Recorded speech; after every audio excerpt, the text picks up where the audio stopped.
साथियों, मैं अजय चौधरी आपका भाई आज की सभा में मेरे साथियों आपका बहुत ज्यादा स्वागत करता हूं। भैया, जो हमने क्लास 12 चैप्टर नंबर 7 समाकलन की पिछली सभा करी थी उसमें मैंने आपको क्या सिखा दिया था। उसमें मैंने प्रश्नावली 7.5 के सवाल नंबर 5वें और 6ठे को कंप्लीट करा दिया मेरे साथियों। तो आज की सभा में सवाल नंबर 7वें और 8वें को कंप्लीट करेंगे। तो मेरे साथियों मजा आएगा। अपना पूरा ध्यान फालतू बकवास अगर इधर उधर की जगहों में है तो उसे हटाकर बोर्ड पर केंद्रित कर दीजिए मेरे साथियों, क्योंकि मजा आएगा सवालों को समझने में। भैया, छठा सवाल ये था हमारा। पहले तो मैं आपको बता दूं छठा सवाल क्या था। छठा सवाल ये था भैया 1 माइनस में एक्स स्क्वायर एक्स 1 माइनस में 2x, क्या ये हमारा प्रॉपर रेशनल फंक्शन है या इम्प्रॉपर रेशनल फंक्शन है? बताइए मेरे साथियों, क्या ये प्रॉपर है या इम्प्रॉपर है? This is improper rational function. Why is this improper rational function? क्यों ये इम्प्रॉपर रेशनल फंक्शन है? बताओ। इसका केवल और केवल एक ही रीजन है, क्योंकि हर में एक्स स्क्वायर है घात अधिकतम और अंश में भी एक्स स्क्वायर घात है। घात समान नहीं होनी चाहिए, यानी कि अंश के हर के जो देगा, हर में जो आपको समीकरण देगा, बहुपदी समीकरण, कोई सा भी समीकरण या बहुपदी फलन, उसकी जो घात है ना मेरे दोस्तों में साथियों, हर की घात से अधिक होनी चाहिए, तब तो हमारा उचित परिमेय फलन है। नहीं तो उचित परिमेय फलन नहीं होगा। क्या नहीं होगा भैया? उचित परिमेय फलन हमारा नहीं होगा। तो मेरे साथियों अब बात करते हैं सवाल नंबर 7वें की। तो 7वां सवाल क्या कहता है? 7वां सवाल है समाकलन x डिवाइड में एक्स स्क्वायर प्लस 1 ब्रैकेट में x प्लस 1। कोई दिक्कत समस्या नहीं होनी चाहिए। उपरोक्त समाकलन ले उचित परिमेय फलन है, इसलिए इसका आंशिक भिन्न में हम विघटित करेंगे, वियोजित करेंगे। उसके पश्चात a और तथा b का मान ज्ञात करेंगे, उसके पश्चात हो जाएगा। तो मेरे साथ देखो, सबसे पहले क्या करेंगे, x डिवाइड में x square plus 1 x plus 1। कोई दिक्कत समस्या होनी नहीं चाहिए, बिल्कुल भी कोई दिक्कत समस्या होनी नहीं चाहिए। तो ax प्लस b। अब मेरे दोस्तों में साथी कहेंगे कि भाई आपने ax प्लस b क्यों लिखा है? अब तक तो हम a अचर लिखता है। तो मेरे साथियों इसका एकमात्र रीजन है, वो ये रीजन है कि एक्स स्क्वायर क्या है, ये एक द्विघात समीकरण है। अगर हर में डिनोमिनेटर में आपको द्विघात समीकरण दिखवाए, क्वाड्रेटिक इक्वेशन दिख जाए, तो बेटा अंश में रैखिक लीनियर इक्वेशन लिखना पड़ता है। कोई दिक्कत समस्या नहीं होनी चाहिए। और अगर आपको हर में एक लीनियर फंक्शन दिख जाए तो आप अंश में क्या लिखेंगे? अचर, कांस्टेंट लिखेंगे। ये बात ध्यान रखें। तो अभी हम क्या क्या करेंगे, p plus b, c, a और b का यूज हम ऑलरेडी कर चुके हैं, तो हम मेरे साथ c का यूज करते हैं। तो c x प्लस 1। कोई दिक्कत समस्या यहां तक तो होनी नहीं चाहिए। आई होप कोई दिक्कत समस्या नहीं होगी। अब बात करते हैं आगे। x बराबर देखो, जब आप इन दोनों को इससे मल्टीप्लाई करोगे, तो देखो एक्स स्क्वायर प्लस एक से एक्स स्क्वायर प्लस एक कैंसिल, ए एक्स प्लस बी। क्या बचा भैया? ए एक्स प्लस बी, फिर एक्स प्लस 1। जब आप इन दोनों को इसी से मल्टीप्लाई करोगे ना मेरे दोस्तों, तो जब c से मल्टीप्लाई करेंगे तो x प्लस 1 से x प्लस 1 कैंसिल आउट हो जाएगा। बचेगा क्या? c x square plus 1। क्या बचेगा? c x square plus 1। This is equation number 1। ये हमारा समीकरण नंबर 1 है मेरे साथियों। 2 से 3 बार बोर्ड को इरेज करना पड़ेगा, इसलिए आप प्रत्येक स्टेप को बड़े ध्यान से देखिए मेरे साथियों। बोर्ड छोटा है परंतु सपना बहुत बड़ा है, आगे हम जाकर रहेंगे भैया। तो देखो x बराबर में ax plus b x plus 1 plus में c एक्स स्क्वायर। इन दोनों को आप मल्टीप्लाई करिए, इन दोनों को आप मल्टीप्लाई करिए। देखो मल्टीप्लाई कैसे करेंगे, x बराबर ax का x से मल्टीप्लाई होगा तो ax स्क्वायर आएगा, फिर ax का आप 1 से मल्टीप्लाई करोगे तो क्या आ जाएगा? a। b का bx से मल्टीप्लाई हो जाएगा और b का फिर 1 से मल्टीप्लाई करोगे, इसके पश्चात c x square plus c। कोई दिक्कत समस्या नहीं होनी चाहिए। एक्स स्क्वायर वाले पदों को एक तरफ, x वाले पद को एक तरफ और अचर पद को एक तरफ लेकर आएंगे। तो x बराबर a, तो मेरे साथियों देखो एक्स स्क्वायर ए एक्स स्क्वायर प्लस में सी एक्स स्क्वायर है। जब इसमें से हम कुछ कॉमन ले लेंगे तो एक्स स्क्वायर जैसे ही आप कॉमन लोगे तो हमारे पास क्या बचेगा? ए प्लस सी एक्स स्क्वायर। कोई दिक्कत समस्या नहीं होनी चाहिए। अब बात करते हैं बी एक्स की। तो मेरे दोस्तों और मेरे साथियों क्या है हमारे पास? बी एक्स और यहाँ पर ए एक्स। ये ए एक्स भी तो है ना, क्या है भैया? ये ए एक्स। एक्स और बी एक्स, जैसे आप इसमें से एक्स कॉमन लोगे तो आपके पास क्या बचेगा? ए प्लस बी एक्स, कोई दिक्कत समस्या नहीं होनी चाहिए। अब बात करते हैं बेटा प्लस में सी एक्स स्क्वायर प्लस सी। अब क्या करते हैं देखो, ये बचा बी प्लस सी, अचरों को हम एक साथ अलग से लिख देते हैं।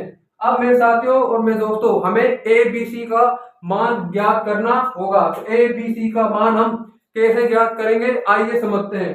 तो मेरे साथियों सबसे पहले तो ए बी सी का मान हम ज्ञात कैसे करेंगे, दोनों पदों में एक्स स्क्वायर की गुणांक एक्स तथा अचर पद की तुलना करने पर।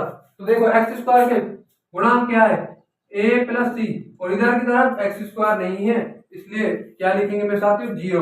तो हम क्या लिख देंगे, जीरो। अब बात करते हैं इधर की तरफ ए प्लस बी, कितना भैया, ए प्लस बी, एक्स गुणांक एक, एक्स का गुणांक इधर की तरफ कितना है, एक, मेरे साथियों कितना है भैया, एक। अब बात करते हैं अचर की, बी प्लस सी बराबर जीरो, कोई दिक्कत समस्या नहीं होनी चाहिए। अब मेरे साथियों अब हम थोड़ी सी दिक्कत होगी, हम इन तीनों समीकरणों का मान ज्ञात करना होगा। इसके लिए आपको एक छोटा सा इजी में तरीका बता देता हूँ। आप समीकरण नंबर 2 में x बराबर -1 रख देंगे ना मेरे साथियों, यानी कि किसी भी समीकरण में से, इसमें से आप किसी में भी जिसमें आप रखना चाहे, चाहे इसमें रखो चाहे इसमें रखो, x बराबर -1 रखोगे तो आपके पास c का मान आ जाएगा। c का मान आ जाएगा तो उसको यूज हम क्या कहां पर करेंगे, c का मान आने के पश्चात हमें उसका यूज यहाँ से a और b का मान फाइंड आउट कर लेंगे। तो हमारा पहला काम क्या होना चाहिए, c का मान ज्ञात करेंगे। सबसे पहले c का मान किधर ज्ञात करते हैं, इधर की तरफ समीकरण इसमें रख दो मेरे साथियों, इसे हम समीकरण नंबर 2 मान लेते हैं। इसे, ये हमारा समीकरण नंबर 2 है, यानी कि इसमें मैं मान रख रहा हूं मेरे साथियों c का, बिना किसी दिक्कत के, बिना किसी समस्या के। तो मैं c का मान रख रहा हूं, आप चाहे इसमें भी रख सकते हो, जिसमें आपका मन करे उसमें आप c का मान रख सकते हो। वैसे इजी किसमें पड़ेगा वो देखिए मेरे साथियों, तो बेटा इजी इसमें पड़ेगा पहले वाले में, इसमें ही हम मान रखते हैं। चाहे इसमें रख लो, जैसे जो आपकी इच्छा हो किसी में रख लो, इसे आप इसे समीकरण नंबर 2 मानो चाहे इसे मानो, कोई दिक्कत नहीं है। और ये हमारा समीकरण नंबर 3 हो जाएगा, ये हमारा 4 हो जाएगा, और ये हमारा 5 हो जाएगा, बिना किसी दिक्कत और बिना किसी समस्या के। तो देखो भैया अब आप इसमें मान रखो, समीकरण 2 में इधर की तरफ समीकरण 2 में x बराबर -1, आप ये बोलोगे आपने -1 कहां से ले लिया, तो मेरे दोस्तों मेरे साथियों हमने -1 यहां से लिया है, इसको हम लिख सकते हैं x + 1 = 0, तो x की वैल्यू हमने -1 ले ली बिना किसी दिक्कत समस्या के। अब क्या करेंगे, रख देंगे समीकरण नंबर 2 में, तो -1 x के स्थान पर, इस x के स्थान पर हमने क्या लिख दिया, -1, क्या लिख दिया इस x के स्थान पर, -1। अब क्या बचेगा, इज इक्वल टू, कोई दिक्कत समस्या होनी नहीं चाहिए, ब्रैकेट में a को हमने गुणा कर दिया -1 से, प्लस b, कोई दिक्कत समस्या नहीं होनी चाहिए, फिर 1 -1 + 1, कोई दिक्कत समस्या नहीं है, -1 का स्क्वायर + 1। अब क्या करेंगे मेरे साथियों, देखो अब तो मेरे साथियों और दोस्तों कुछ भी नहीं है, -1 और +1 आपस में कैंसिल आउट हो जाएंगे, तो फिर बचेगा क्या, यहां से -1 बराबर 0 प्लस c, और 1 का वर्ग, -1 का वर्ग कितना हो जाता है, -1 का जो स्क्वायर है वो 1 ही होता है, यानी कि c2। तो भैया -1 बराबर 2c, बिना किसी दिक्कत समस्या के c की वैल्यू हमने -1/2 फाइंड आउट कर ली। जैसे ही हमने हमारे पास c की वैल्यू आ जाएगी, और a और b की वैल्यू तो हम कहां से फाइंड आउट कर सकते हैं, समीकरण नंबर 3, 4 और 5 से। अब मेरे साथियों थोड़ा सा रख कर लिया जाए। आई होप आपके ये सवाल यहाँ तक तो जरूर समझ में आ गया होगा मेरे साथियों। बहुत छोटा है पर तो सपना बड़ा है मेरे साथियों, और आप सपना हमेशा बड़ा ही देखें, औकात से बड़ा सपना देखें, एक दिन आपकी औकात आपके सपनों से बड़ी हो जाएगी मेरे साथियों। तो देखो भैया सवाल नंबर हमारा 7वां, क्या है हमारा सवाल नंबर 7वां, तो देखिएगा मजा आएगा। a + c, मेरे साथियों सवाल समीकरण नंबर हमारा 3 क्या है, a + c बराबर 0। क्या मैं इससे a की वैल्यू फाइंड आउट नहीं कर सकता, कर सकता हूं, क्यों नहीं कर सकता भैया, इससे मैं a की वैल्यू बिल्कुल फाइंड आउट कर सकता हूं। तो a की वैल्यू क्या आएगी, c की, तो a की वैल्यू हमारी आ जाएगी, c का क्या मान है, c का मान है मेरे साथियों मेरे दोस्तों, c की वैल्यू है -1/2, तो हमारी c की वैल्यू कितनी आ गई, -1/2, तो ये हमारी c की वैल्यू है -1/2 बराबर 0, बिना किसी दिक्कत और समस्या के। तो a की वैल्यू कितनी आ जाएगी, 1/2, a की वैल्यू हमारी कितनी आ गई, ए की वैल्यू हमारी 1/2 आ जाती है मेरे साथियों और मेरे दोस्तों। अब क्या करते हैं बताओ, अब तो कुछ करना है ही नहीं ऐसा इसमें कुछ भी। अब इससे आप b प्लस सी, इसमें अगर आप मान रखते हो b प्लस सी में c का, तो आप b की वैल्यू भी इजीली फाइंड आउट कर पाओगे। क्या फाइंड आउट कर पाओगे मेरे दोस्तों और मेरे साथियों, b की वैल्यू भी इजीली फाइंड आउट कर पाओगे बिना किसी दिक्कत और बिना किसी परेशानी के। तो मेरे दोस्तों और मेरे साथियों देखो b की वैल्यू हम कैसे फाइंड आउट करेंगे, c की वैल्यू माइनस में 1/2 है बराबर में 0, तो b की वैल्यू जो आएगी वो आएगी बेटा 1/2। कितनी आएगी b की वैल्यू 1/2, a की वैल्यू 1/2 और c की वैल्यू माइनस में 1/2। अगर कोई गलती समस्या नजर आ रही हो तो देख लेते हैं। तो a प्लस सी बराबर 0 था, c की वैल्यू माइनस 1/2, तो a की वैल्यू 1/2 आ गई, b की वैल्यू b प्लस सी, कोई दिक्कत समस्या मुझे नजर नहीं आ रही है यहाँ पर। a की वैल्यू 1/2, b, हाँ कोई दिक्कत समस्या नहीं नजर आ रही मेरे दोस्तों मेरे साथियों। अब क्या करते हैं, इन a और b c का मान हमने जो आंशिक भिन्न बनाए थे ना, आंशिक भिन्न उनमें रखेंगे। तो हमने क्या आंशिक भिन्न बनाए थे मेरे साथियों, देखते मजा आएगा। क्या आंशिक भिन्न बनाए थे, आंशिक भिन्न हमने बनाए थे देखिएगा, x डिवाइड में x² प्लस 1 x प्लस 1। क्या आंशिक भिन्न हमने बनाया था, हमने जो आंशिक भिन्न बनाए थे वही बनाए थे मेरे साथियों, ax प्लस b डिवाइड में x² प्लस 1। अगर आपको हर में मेरे दोस्तों मेरे साथियों, अगर आपको हर में क्या दिख जाए, द्विघात समीकरण दिख जाए ना, तो अंश में रैखिक समीकरण आएगा आंशिक भिन्न करते समय। प्लस में सी एक्स प्लस 1, कोई दिक्कत समस्या नहीं होनी चाहिए। अब आप ए बी सी तीनों का मान रख देंगे, उसके पश्चात हम इंटीग्रेशन समाकलन कर देंगे बिना किसी दिक्कत और बिना किसी समस्या के। तो देखो बराबर में a की वैल्यू कितनी है, a की वैल्यू 1/2 x, b की वैल्यू कितनी है 1/2 डिवाइड में x² प्लस में 1, कोई दिक्कत समस्या होनी नहीं चाहिए, x² प्लस 1। अब देखिए मेरे साथ, तो c की वैल्यू क्या है हमारी माइनस में 1/2 डिवाइड में x प्लस 1। अब क्या करेंगे, इनका इंटीग्रेशन कर देंगे और कुछ नहीं करेंगे, इंटीग्रेशन। तो कैसे इंटीग्रेशन करते हैं, ऐसे इंटीग्रेशन करते हैं मेरे साथ, मजा इंटीग्रेशन करने में आएगा आपको, देखिएगा बने रहे इस वीडियो में, मजा आएगा इंटीग्रेशन करने में। कैसे मजा आएगा देखो, बराबर 1/2x, अलग अलग करते हैं सबसे पहले तो 1/2 नीचे क्या है x² प्लस 1, x² प्लस 1 का इंटीग्रेशन क्या होता है, सॉरी अवकलन क्या होता है, डेरिवेटिव क्या होता है 2x। क्या आपको 2x अंश में नजर आ रहा है, अगर आपको अंश में 2x नजर आ जाए तो हम क्या करते हैं, इधर समझिए मेरे साथियों। देखिए मान लीजिए ऐसे है कोई सवाल, समाकलन x² प्लस 1 dx, बताओ कोई दिक्कत समस्या हो तो इसको आप इसका समाकलन कैसे ज्ञात करोगे भाई, इसका समाकलन ऐसे ज्ञात करेंगे, आपको अंश में x जरूर नजर आ रहा है बिना किसी दिक्कत समस्या के, इसमें 1/2 को गुणा भाग कर दें, यानी 2 से गुणा और भाग कर दें तो हमारा डायरेक्ट लॉग ऊपर हो जाता है बिना किसी दिक्कत समस्या के। तो 2 कर दिया 1/2, इसी 2x² प्लस 1, तो वही कंडीशन है मेरे साथ इसमें। तो 2 से गुणा 2 से भाग करेंगे तो 1/4 हो जाएगा, क्योंकि 2 अवकलन हो चाहे समाकलन हो, अचर राशि हमेशा बाहर आती है मेरे साथियों। तो ये कितना हो जाएगा 1/4 2x² प्लस 1। कंफ्यूज नहीं होए, नो कंफ्यूज नहीं होना है मेरे दोस्तों मेरे साथ, बिल्कुल भी कंफ्यूज नहीं होना है।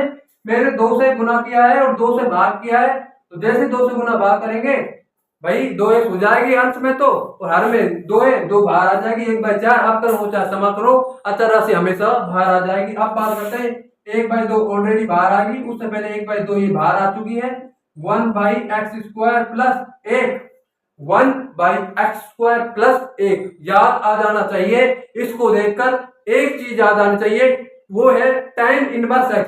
बिना किसी दिक्कत, बिना किसी ज्यादा दिमाग को खराब किए सिर्फ एक चीज याद आनी चाहिए, वो है हमारे पास tan इनवर्स x में साथी हूं। अब बात करते हैं -1/2 अवकलन हो चाहे समाकलन हो, अचर राशि हमेशा बाहर आ जाएगी, तो माइनस में 1/2 बाहर आ गई, बचा क्या समाकलन 1/x प्लस 1, और जिसका अवकलन आपको अंश में दिख जाए उसका हम डायरेक्ट लोगोफर समाकलन कर देते हैं, बहुत बार सीखते हुए आए हैं। तो अब यहाँ पर हम इसका आंसर लिखेंगे, बड़े ध्यान से मेरे साथियों। तो क्या आंसर आएगा, इधर की तरफ देख लेते हैं कि इसका क्या आंसर आता है।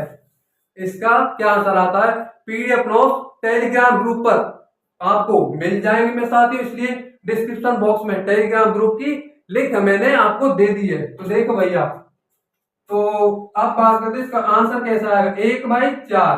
क्या भैया, 1/4 डायरेक्ट लोगोफर। यदि अंश का हर का अवकलन अंश में दिख जाए, यदि हर का अवकलन आपको अंश में दिख जाए तो डायरेक्ट लोगोफर समाकलन हो जाता है बिना किसी ज्यादा दिक्कत समस्या के। तो x² + 1 क्या हो गया, x² + 1 प्लस में 1/2, प्लस में 1/2 1/x² + 1 का इंटीग्रेशन में दोस्तों में साथियों हम जानते हैं tan इनवर्स x हो जाता है। लेकिन अगर 1/√x² + 1 हो तो इसका जो इंटीग्रेशन है वो क्या हो जाता है, बताओ क्या हो जाता है, इसका इंटीग्रेशन लॉग मोड में x प्लस में √x² प्लस में 1 हो जाता है। अब बात करते हैं प्लस में 1/2 tan inverse x minus 1/2 x + 1 का इंटीग्रेशन क्या, अवकलन क्या होता है, डिफरेंशिएशन क्या होता है। इसका डिफरेंशिएशन कुछ नहीं होता है, एक होता है। तो मेरे दोस्तों और मेरे साथियों, क्या एक आपको अंश में दिख रहा है, बिल्कुल दिख रहा है। तो लोगोफर, तो ये हमारा माइनस में 1/2 log x + 1। तो फाइनल आंसर आया है, बड़े ध्यान से पे अटेंशन, 1/4 log मोड में x² + 1 प्लस में 1/2 tan इनवर्स x माइनस में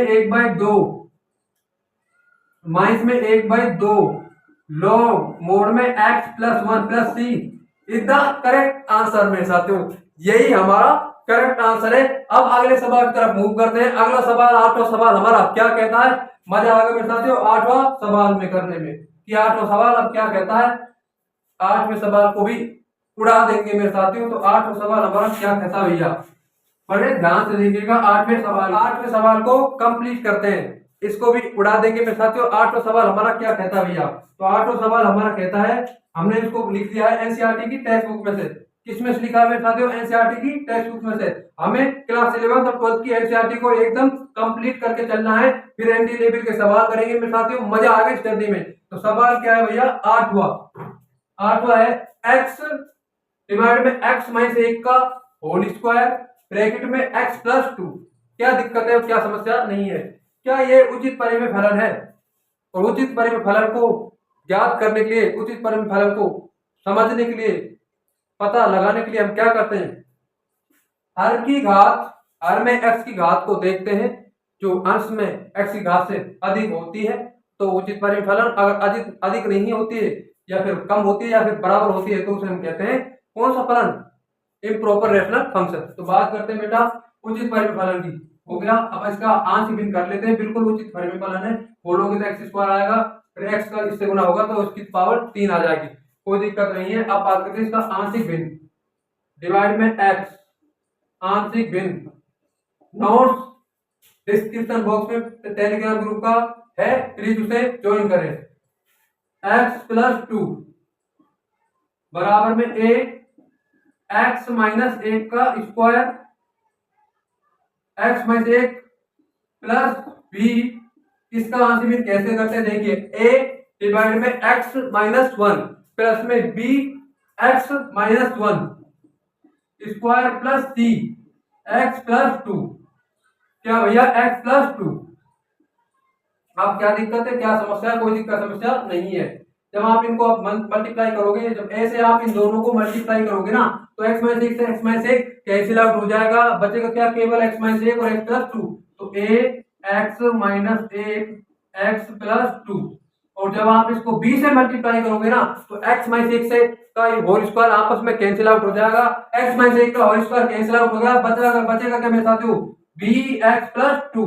बिना किसी दिक्कत समस्या के जब ये दोनों इससे मल्टीप्लाई होंगे तो क्या बचेगा, कुछ नहीं बचेगा, x + 2 से x + 2 कैंसिल हो जाएगा, बचेगा क्या, cx - 1 का स्क्वायर, वो भी बिना किसी दिक्कत और बिना किसी समस्या के। अब देखिएगा x, तो x बराबर a, इन दोनों को आप मल्टीप्लाई कर लीजिए, x बराबर, this is equation number first, x square x का एक्स से मल्टीप्लाई एक्स स्क्वायर एक्स का 2 से मल्टीप्लाई 2x, फिर इस माइनस 1 का माइनस एक्स से मल्टीप्लाई -2, बी एक्स प्लस में 2b प्लस में c, इसको खोलो एक्स स्क्वायर प्लस में 1 माइनस में 2x, बिना किसी दिक्कत समस्या के। अब क्या करेंगे, देखो इस c को आपने अंदर मल्टीप्लाई कर दिया, यानी कि सी एक्स स्क्वायर प्लस सी माइनस 2cx। अब कोई दिक्कत समस्या है नहीं, कोई दिक्कत समस्या हो तो मुझे बता दीजिए, कोई दिक्कत समस्या नहीं है मेरे साथ। तो 1 मिनट फिर आप इसे मल्टीप्लाई कीजिए। देखिए x बराबर, इसे द्विघात समीकरण बन जाएगा, x का एक्स स्क्वायर, फिर इस x का 2 से 2x, इस x का इस माइनस 1 का माइनस x से माइनस x हो जाएगा, माइनस 1 का प्लस 2 से -2। कोई दिक्कत समस्या होनी नहीं चाहिए। प्लस में b x plus 2 as it is लिख दिया, c इसको खोल दिया x square plus 1 minus 2x, कितना माइनस में 2x। तो x बराबर हमारे पास क्या आ जाएगा, a को आप अंदर मल्टीप्लाई करोगे, यहाँ पर बचेगा आपके पास एक्स स्क्वायर माइनस में एक्स माइनस 2, तो a एक्स स्क्वायर हो जाएगा, कितना हो जाएगा a एक्स स्क्वायर, देखिएगा a एक्स स्क्वायर माइनस या प्लस प्लस, क्योंकि 2x माइनस एक्स धनात्मक बचेगा, a x minus 2a plus b x plus में 2b plus c x square plus c minus में 2c एक्स, बिना किसी दिक्कत और समस्या के। अब क्या करेंगे मेरे साथियों, अब कुछ नहीं करेंगे, अब इतना सा करेंगे, एक्स स्क्वायर तथा एक्स और अचर पद को एक साथ कर देंगे, यानी कि एक्स स्क्वायर वाले पद को एक्स वाले पद को और अचर पद को एक साथ कर देंगे, और इनके उसके पश्चात क्या करेंगे, उसके पश्चात दोनों पक्षों में एक्स स्क्वायर के गुणांक, एक्स के गुणांक तथा अचर पद की हम तुलना कर देंगे। तो देखो भैया, एक्स स्क्वायर बराबर दोनों पद ए एक्स स्क्वायर सी एक्स स्क्वायर ए प्लस सी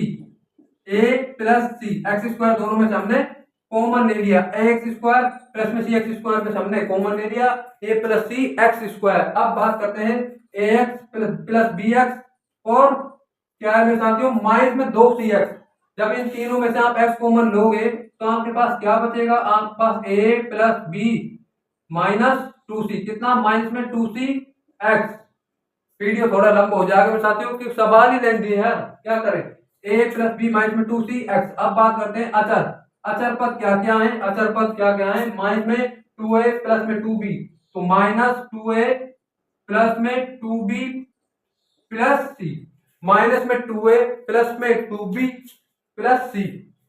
अब क्या करेंगे, एक्स स्क्वायर के गुणांक और एक्स के गुणांक तथा अचर पद की क्या करेंगे, तुलना करेंगे। तो क्या तुलना करते हैं, देखो एक्स स्क्वायर के गुणांक क्या है, a प्लस सी, कितने हैं a प्लस सी, मेरे साथियों 0, यहाँ पर कोई भी एक्स स्क्वायर का पद ही नहीं है, तो क्या लिखेंगे 0। अब बात करते हैं इसकी, एक्स के गुणांक की 1 है a plus B minus 2c बराबर 1, कितना है एक्स का गुणांक 1 है बेटा, एक्स का गुणांक कितना है 1। अब बात करते हैं, देखो माइनस में 2a plus B 2b plus सी, अचर पद है ही नहीं 0। आप क्या बैठाते हो, हमें इनमें से ए बी सी में से किसी एक का मान पता चल जाए, यानी कि इन तीनों का आप हल कर लोगे तो आपके पास मान आ जाएगा। हम बैठाते हो सी का मान ज्ञात कर सकते हैं, यहाँ से इजी पड़ जाएगा, इजी हो जाएगा इससे सवाल। हम सी का क्या मान ज्ञात करेंगे, सी का हम मान रखेंगे किसी भी समीकरण नंबर पे रख लीजिए, मेरे मानो तो मेरे साथ आप इसमें मान रखिए। अगर आप इसमें मान रखोगे तो आपके पास फायदा ये हो जाएगा, इजीली कैंसिल आउट होकर आपके पास सी की वैल्यू आ जाएगी। उसके पश्चात जैसे सी का मान आएगा हम इनमें समीकरण नंबर में रख देंगे। ये समीकरण नंबर 1 है, ये हमारा समीकरण नंबर 2 है, ये हमारा समीकरण नंबर 2 है मेरे साथियों, और ये हमारा 3 है, ये 4 है, और ये हमारा 5 है। जैसे एबीसी के मान आ जाएगा हम इसका इसमें मान रख देंगे और इंटीग्रेशन कर देंगे बिना किसी दिक्कत समस्या के। तो पहला स्टेप क्या है अपने साथियों, पहला स्टेप इतना सा है आपका कि ए सी बराबर एक्स माइनस 2 आप इसमें रखें, 2 में रखें, जिससे आपको कुछ फायदा मिलेगा। क्या फायदा मिलेगा, वो ये फायदा है भाई, सी बराबर में एक्स माइनस 2, क्यों लिखेंगे एक्स माइनस 2, सी की वैल्यू आ जाएगी, सी की वैल्यू आने के पश्चात कुछ भी दिक्कत नहीं होगी। बोर नहीं हुए मेरे साथियों, ध्यान दे सवाल पे, समझने की कोशिश करें यार, बोर क्यों हो रहे हो। तो देखो भैया x बराबर हमारे पास क्या है, x बराबर हमारे पास x की वैल्यू -2, बिना किसी दिक्कत समस्या के ए 2 -2 -1 -2 +2 प्लस बी -2 +2 अरे -2 +2 प्लस सी -2 -1 का स्क्वायर बिल्कुल 0 हो जाएगा। ये तो 0 हो जाएगा और ये भी 0 हो जाएगा। बचेगा क्या, ये वाला पद बचेगा। और -3 का गुना -3 का स्क्वायर कितना हो जाता है, -3 का स्क्वायर 9 हो जाता है मेरे साथियों। तो -2 बराबर 9c।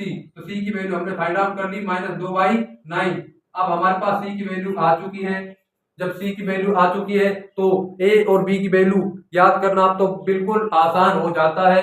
क्या कैसे आसान हो गया, a प्लस सी। जैसे आप इसमें a प्लस सी में मान रखोगे, c का आप a की वैल्यू फाइंड आउट कर लोगे। c की वैल्यू क्या है 2/9 बराबर 0। तो a की वैल्यू कितनी है मेरे साथियों और मेरे दोस्तों, a की वैल्यू है 2/9। अब बात करते हैं बेटा c की वैल्यू, b की वैल्यू कहां से फाइंड आउट करेंगे। समीकरण नंबर 4 में यहां पर लिख रहा हूं, नोट्स देखेंगे, पीडीएफ नोट्स देखेंगे, टेलीग्राम ग्रुप पर हैंड रिटन नोट्स है, जब समझ में आएगा। अभी आप समझ लीजिए बस सवालों को। देखिए भैया a प्लस बी कितना हो जाएगा, a प्लस बी माइनस में 2c is equal to 1, a plus B minus में 2c बराबर में 1। अब क्या करेंगे, अब कुछ नहीं करेंगे। a की वैल्यू क्या आई है 2/9। कितनी आई है बेटा 2/9। b की वैल्यू हमें फाइंड आउट करनी है -2। c की वैल्यू क्या फाइंड आउट करी है हमने, c की वैल्यू हमने फाइंड आउट करी है -2/9। कितनी फाइंड आउट करी है -2/9। कितनी फाइंड आउट करिए बेटा -2/9 बराबर में 1। कोई दिक्कत समस्या होनी नहीं चाहिए, माइनस माइनस प्लस हो जाएंगे। तो देखो 2/9 इन स्टेपों को और मिटा रहा हूं मेरे साथियों, यही बहुत दिक्कत समस्या है। पर क्या करें 2/9 plus B minus minus plus 4/9 बराबर 1। एलसीएम लोगे 9 तो 2 प्लस में 9b प्लस में 4, 9 इधर चल जाएगा। अब क्या करेंगे 9 और 4, 2 और 4 6 हो जाते हैं मेरे साथियों। तो 9b इज इक्वल टू 6। कितना हो गया बेटा 6, 9 में 6 गए तो 3। तो बेटा जो b की वैल्यू आई है मेरे दोस्तों वो कितनी आई है 1/3। क्यों आई 1/3, 3/9 1/3 हो जाता है। तो b की वैल्यू हमारे पास 1/3 आ जाती है और a की वैल्यू हमारे पास कितनी आ जाती है, a की वैल्यू हमारे पास 2/9 आ जाती है। और c की वैल्यू कितनी आ जाती है, c की वैल्यू तो हमारे पास माइनस में 2/9 आ जाती है। ये a b c का मान आ जाता है। इसे अब हम समीकरण नंबर 1 में रखेंगे। हमारा समीकरण नंबर 1 क्या था, तो हमारा समीकरण नंबर 1 था भैया इतना सा था। क्या था, कितना सा था, इतना सा। यहाँ पर देखते हैं समीकरण नंबर 1 क्या था। समीकरण नंबर 1 ये था हमारा x, क्या है x, फिर x माइनस 1 का स्क्वायर x प्लस 2। कोई दिक्कत समस्या है ही नहीं। इज इक्वल टू क्या था A X plus B, sorry A X minus 1 B X minus 1 का स्क्वायर प्लस में सी एक्स प्लस 2। अब क्या करेंगे ए बी सी का मान रखेंगे, उसके पश्चात इंटीग्रेशन कर देंगे मेरे साथियों। ए की वैल्यू कितनी है, ए की वैल्यू हमारे पास 2/9 है और बी की वैल्यू कितनी है, बी की वैल्यू मेरे साथियों हमारे पास है 1/3। कितनी है 1/3। कितनी है बेटा 1/3। कितनी है बेटा 1/3। अब बात करते हैं सी की वैल्यू, सी की वैल्यू कितनी है माइनस में 2/9। कितनी है बेटा 2/9 x प्लस 2। अब क्या करेंगे, अब कुछ नहीं करेंगे, अब तो बिल्कुल आसान है, कुछ नहीं है। It's very easy for you all now. क्या इजी है, कैसे इजी है, now it's very easy for you all. कैसे इजी है देखो, x बराबर इंटीग्रेशन करना है बस अब तो हमारे को। अब हम इसका इंटीग्रेशन कर देते हैं बिना किसी इल्यूशन के, बिना किसी उलझन के हम इसका इंटीग्रेशन करते हैं। तो इंटीग्रेशन कैसे होगा, इंटीग्रेशन समाकलन x डिवाइड में x माइनस में 1 का स्क्वायर x प्लस 2। ये हमारा इसका इंटीग्रेशन हो जाएगा। देखो 2/9 x माइनस 1 यहाँ पर मैंने लिखा नहीं था गलती से, प्रिंटिंग मिस्टेक है। ये कौन सी मिस्टेक है, प्रिंटिंग मिस्टेक। तो x माइनस में 1। अब बात करते हैं 2/9। अवकलन हो चाहे समाकलन हो, अचर राशि हमेशा बाहर आ जाती है। तो यानी कि 2/9 बाहर आ गया, बचेगा क्या समाकलन 1/x माइनस 1। क्या बचा 1/x माइनस 1। 2/9 समाकलन 1/x माइनस 1। क्या दिक्कत है, कोई दिक्कत नहीं है। अब बात करते हैं 1/3 अवकल हो चाहे समाकल हो, अचर राशि हमेशा बाहर आ जाती है। उसके बाद बात करते हैं माइनस में 2/9 भी बाहर आ जाएगी समाकल, और प्लस में x/2। इसका इंटीग्रेशन मुझे आप बता दीजिए। 1/x², क्या है ये? 1/x²। कैसे इसका इंटीग्रेशन करोगे? इसका इंटीग्रेशन कैसे करेंगे? ऋणात्मक चिन्ह लगाएंगे। क्या लगाएंगे बेटा? ऋणात्मक चिन्ह। उसके पश्चात पावर को एक कम कर कर आगे लिख देंगे। 2 का पावर 1 कम क्या है? 1, यानी कि x। This is integration. इसी का भी इसी टाइप से इंटीग्रेशन हो जाएगा। तो देखो 2/9 लोग डायरेक्ट लोग ऑफ आर, क्योंकि x में से का जो डिफरेंशिएशन है वो हमारा 1 होता है। प्लस में ये हो जाएगा माइनस में 1/3। कैसे हो जाएगा माइनस में 1/3? पावर ऋणात्मक चिन्ह लगाएंगे। क्या लगाएंगे? ऋणात्मक चिन्ह लगाएंगे। उसके पश्चात क्या करेंगे? उसके पश्चात सिर्फ इतना सा करेंगे मेरे दोस्तों, मेरे साथियों। ऋणात्मक चिन्ह लगाने के पश्चात हम कितना सा करेंगे? x में से 1 पावर को 2 पावर है 1 कम करेंगे, यानी कि कितनी हो जाएगी? 1 x minus 1। This is integration. ये हमारा इंटीग्रेशन है इसका। x माइनस में 2/9 log x प्लस 2। अब क्या करेंगे? अब इन दोनों में एक प्रॉपर्टी लग जाएगी। कौन सी प्रॉपर्टी? log m माइनस में log n। क्या होती है वो? log m माइनस में log n जो होती है, log m माइनस में log n is equal to log m divide में log n। तो क्या हो जाएगी हमारी प्रॉपर्टी? अब इसको कहां पर लगाते हैं मेरे दोस्तों? यहां पर लगा देते हैं और इस सवाल को फिनिश कर देते हैं। क्या कर देते हैं? फिनिश कर देते हैं बेटा। तो एक्स वाई देखो 2/9 दोनों में सेम है, बिना किसी दिक्कत समस्या के। log m माइनस 1 किस प्रॉपर्टी का यूज किया हमने? log m माइनस में log n। log m divide में n। क्या हो गई? log m डिवाइड में n। तो देखिए 2/9 log x माइनस 1 डिवाइड में x plus 2 minus 1/3 x minus 1 plus c is the correct answer. दिख नहीं रहा तो दोबारा लिखता हूं। 2/9 log x minus 1 x plus 2। जो हमने प्रॉपर्टी लगाई है ना वो इसमें लगाई है 2/9 और इसमें। तो 2/9 तो दोनों में सेम है मेरे साथियों। और log mn वाली प्रॉपर्टी लग गई, प्लस माइनस 1/3। इसका समाकलन हमने आपको बता ही दिया है, x माइनस 1 प्लस c।